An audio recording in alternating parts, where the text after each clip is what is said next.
Hello Ram Ram भाई सारा ने। मेरा नाम है राहुल और मैं साइप्रस में रहा करूँ। तो बहुत दिनों टाइम मिलो है, थोड़ा सो काम में बिजी आ। रात का बजे 12 और मैं जान लग रहा हूँ घर। तो काफ़ी क्वेश्चन आवा, काफ़ी कमेंट आवा, तो सोचो एक छोटो सो व्लॉग बना दिया, सारी जितना भी क्वेश्चन है वहाँ आंसर दे दिया। तो चलो आज को व्लॉग स्टार्ट करा। तो सार नो पहलो क्वेश्चन हो कि बहुत स्टूडेंट कह लग रहा कि पिछले इंटेक में लोगों का वीज़ा टाइम हो आ गया स्टूडेंट्स का, तो अब की बार वीज़ा क्यों को नहीं आया। अब की बार वीज़ा ही करके को नहीं आया, थोड़ा बहुत रूल चेंज हो गया। और थोड़ा बहुत किया कि अभी स्टूडेंट बहुत ज़्यादा आने लग रहे हैं, कॉलेज में सीटें कम है, क्योंकि फाउंडेशन तो चलो अनलिमिटेड हुआ है पर बैचलर में भी लिमिटेड सीटें हुआ है। तो ये करके स्टूडेंट्स बहुत ज़्यादा आने लग रहे हैं, ये करके वीज़ा थोड़ा सा डिले होने लग रहा है। 40-45 दिन में लगभग सारा का आ जाएगा, मतलब सितंबर अक्टूबर नवंबर के आसपास सारा का वीज़ा आ जाएगा। इसी कोई टेंशन लेने की लोड को नहीं। और बिंगा बाद दूसरा क्वेश्चन हो कि साइप्रस में आने बाद बैंक अकाउंट किया ओपन हुआ है। तो थाना साइप्रस में आने बाद सारों पहला आपको हाउस एग्रीमेंट बनाना है। व्यू पहला थे आपको रजिस्ट्रेशन कराओगा कॉलेज में जाके, बिंग बात है ना हाउस एग्रीमेंट बनवाना है। हाउस एग्रीमेंट लगभग ट्राई कराया जक्का सिटी में थे वो कॉलेज है, जियाँ कि मेरो कॉलेज द फिलिप्स कोई कॉलेज निकोशिया में है, तो थारी हाउस एग्रीमेंट भी निकोशिया को होना चाहिए। तो निकोशिया को जी हाउस एग्रीमेंट बना लियो। बिंग बात थे कॉलेज का जगह डॉक्यूमेंट होएगा, और कॉलेज का डॉक्यूमेंट और हाउस एग्रीमेंट लेके थे बैंक ऑफ साइप्रस में जाओगा या हेलिंग बैंक में जाओगा, तो थाने अपॉइंटमेंट मिलेगी कुछ टाइम की, जियाँ 1 हफ्ता बाद 2 हफ्ता बाद यहाँ करके अपॉइंटमेंट ले होगा। बिंग बात है ना अपॉइंटमेंट वाला दिन जानो है, और थारक ने 900 यूरो होना चाहिए। 900 यूरो की थे स्टेटमेंट निकलवानी पड़ेगी, वे थे कॉलेज में सबमिट कराओगा। मतलब कि थे से सागर रुपया ले गया होगा, बिंग अंदर थे 900 यूरो बचाना है। ठीक है, थे जाओगा थारी अपॉइंटमेंट होगी, बट थारो अकाउंट ओपन कर दे सी 1 दिन में। ठीक है, थे बन कैश देगा और थे कहोगा मैंने ई केस को मैंने स्टेटमेंट निकाल दो, तो बे थाने एक स्टेटमेंट निकाल के दे देगा थारा 900 यूरो की, और बस स्टेटमेंट थे थारे कॉलेज में आगे वापस जमा करा देनी है। तो थारा कॉलेज थारा इमिग्रेशन लिए अप्लाई कर देगो। 18 इमिग्रेशन होएगी तो इमिग्रेशन लिए अप्लाई कर देगो, और 2-3 हफ्ता बाद थारी इमिग्रेशन की आ जाएगी थारा मैसेज, भाई 8 थारी इमिग्रेशन है, तो बढ़ जाएगी थी इमिग्रेशन करानी होएगी। यहाँ थारो बैंक अकाउंट ओपन होएगो। और जियाँ कि आपने ATM कार्ड आई करे, 8 भी सेम टू सेम वही सीन है। थारा जी को हाउस एग्रीमेंट को एड्रेस है भी पर आ जाएगो थारो ATM, और थे हाउस एग्रीमेंट पर थे आपको ना ATM लेना चाहो तो थे थारे बैंक के अंदर जाके ले इसको, जियाँ 2-3 हफ्ता में थे गिड़ो लाग सी, तो बैंक ने कह दो कि मैं मेरा कार्ड बैंक को ही रिसीव करूँगा, तो वो थारो बैंक में आ जी बठूँ थे रिसीव कर सको। और एक बात तीसरा क्वेश्चन है कि साइप्रस में अब टोफल वीज़ा को क्या सीन है। तो टोफल वीज़ा काफ़ी कॉलेज बंद कर दियो, कुछ से 1-2 कॉलेज है जगह एक्सेप्ट कर लांग रहे, बाकी टोफल बंद होगी। टोफल वाला ना पंगा लिया, और जगह फाउंडेशन वाला मेरा भाई है जगह इंडिया जाके, और या 8 भी थोड़ा टोफल वाला सिस्टम कर लांग रहे, तो 20-8 ना कराया वो टोफल एक्सेप्ट को नहीं कर लांग रहा। और जियाँ कि मैं थाने एक छोटी सी चीज़ बताऊँ कि कुछ चीज़ें मैं यूट्यूब पर यहाँ खुल के बता कौन सुन थाने, क्योंकि मैं भी 8 एक स्टूडेंट हूँ, मेरा भी अकाउंट है, तो भले ही मैं बागड़ी बनाऊँ पर खटना खड़े इशू मैंने हो सके, तो यहाँ करके मैं थाने हर चीज़ खुल के कौन बताऊँ, बस लगभग थे समझ है मैं क्या कहना चाहूँ।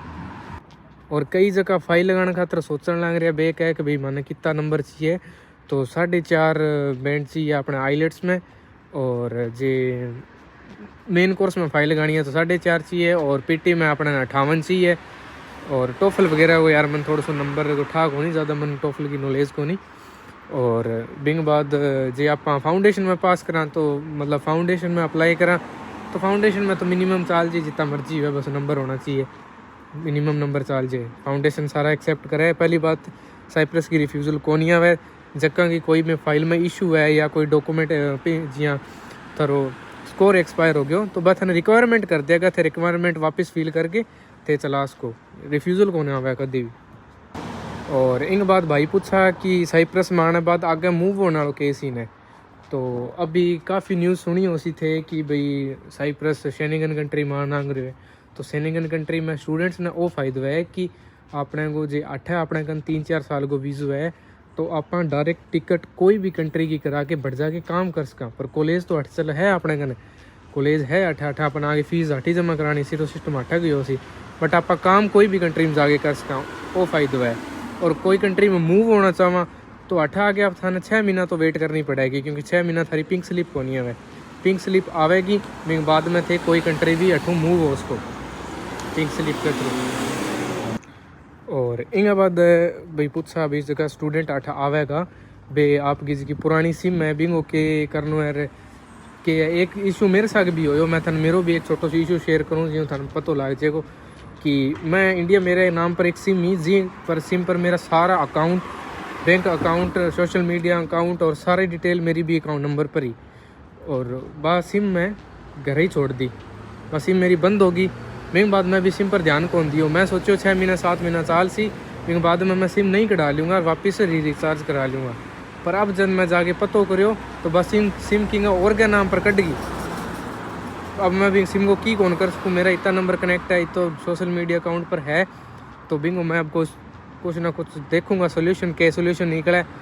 और 8 आगे जे थे सिम ले होगा वो इंटरनेशनल करवा गया होगा, इसो की ना करे 8 आओगा था नॉर्मल शॉप पर जानो है बिन के दे मन सिम देते। और सारनों मोटी गलती ना करे 8 आगे केबल नेट की सिम ना लिया, क्योंकि केबल नेट मेरे को भी ही बिंग स्टेटमेंट कौन बने और बैंक सिम की जी स्टेटमेंट हुआ है बात आगे जाके बहुत काम देगी। तो 8 आगे सस्तक चक्कर हम ना बाजा एपी की या सीटा की कोई भी थाना सिम बढ़िया लागे। सीटा या एपी की कोई भी सिम ले इसको जिंगो थे एक बार में 15 यूरो को रिचार्ज कराओगा तो मतलब पर मंथ 15 को थाने बिल आवेगा तो बहुत पर मंथ बिल भरना है बिंगी थाने स्टेटमेंट बन जाएगी। बस स्टेटमेंट से 6 महीना की स्टेटमेंट होगी थकने तो थारो लाइसेंस बनने में या काल ना कोई भी और काम हुआ नहीं थकने एक प्रूफ हो सी बिंग अलावा थकना कोई प्रूफ को नहीं होगा तो केबल नेट की ना लिया। और शॉप पर जाके आराम हो ले इसको कोई आई डी की कोई ज़रूरत कौन पड़े और नंबर भी आराम हो थाने बिंग ऊपर पर्ची सी पर लिखा हुआ है आराम हो जो थाने बढ़िया नंबर ला के भेजा के थे सिलेक्ट कर लिया। तो सिम को वो सीन है। और जबकि इंडिया वाली सिम है भी मैं घर छोड़ के आया इंडिया और बिना 3-4 महीना बाद या 4-5 महीना बाद भी मैं छोटो रिचार्ज कराई रखा, मतलब बिना एक्टिव रखा, क्योंकि मेरी तरह थारा भी सारा बैंक डिटेल और सोशल मीडिया अकाउंट भी पर चलता हो सी। तो बस सिम थाने काम देगी। या थे कस्टमर केयर बात कर लिया भाई ये बारे में थोड़ा सा ज़्यादा पता को नहीं बट कस्टमर केयर बात कर वो थाने कोई ना कोई सोल्यूशन तो निकाल के दे सी। मिस तो वही सोल्यूशन है भाई थे 6-7 महीना को रिचार्ज कर दो भी फिर पड़ी रहने दो माड़ी मोटी यूज़ कर लिया या कर दे दिया। तो आज के लिए सिर्फ वीडियो में तो ही है। कोई भी क्वेश्चन हुआ तो मैंने कमेंट कर दिया, मैं अगली वीडियो में और बना दूंगा। तो आज के लिए सिर्फ इतना ही। बहुत बहुत धन्यवाद भाई इतना 600 सब्सक्राइबर पूरा करने लई। तो गुड नाइट बाय।